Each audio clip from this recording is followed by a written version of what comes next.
बिस्मिल्लाहिर्रहमानिर्रहीम।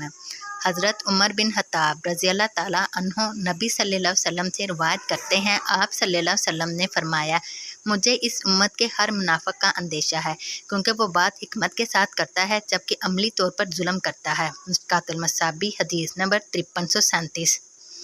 हज़रत अबू हुरैरा रज़ी अल्लाह ताला अन्हो बयान करते हैं, अबुल कासिम सल्लल्लाहु अलैहि वसल्लम ने फरमाया, इस ज़ात की कसम जिसके हाथ में मेरी जान है, अगर तुम नाफरमानों के अजाब के मुतल्लिक़ जान लो जो मैं जानता हूँ तो तुम ज़्यादा रो और कम हंसो। मुश्कातुल मसाबी हदीस नंबर 5339।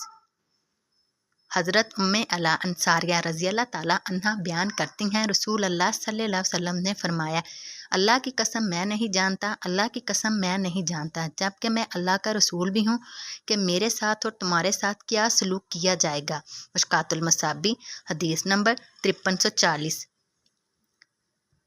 हज़रत इब्ने उमर रज़ी अल्लाह ताला अन्हो बयान करते हैं, रसूल अल्लाह सल्लल्लाहु अलैहि वसल्लम ने फरमाया, जब अल्लाह किसी कौम पर अजाब नाज़िल करता है तो तमाम लोग इस अजाब की लपेट में आ जाते हैं, फिर वो अपने अपने अमाल के मुताबिक रोज़े क़यामत उठाए जाएंगे। मुश्कातुल मसाबी हदीस नंबर 5344।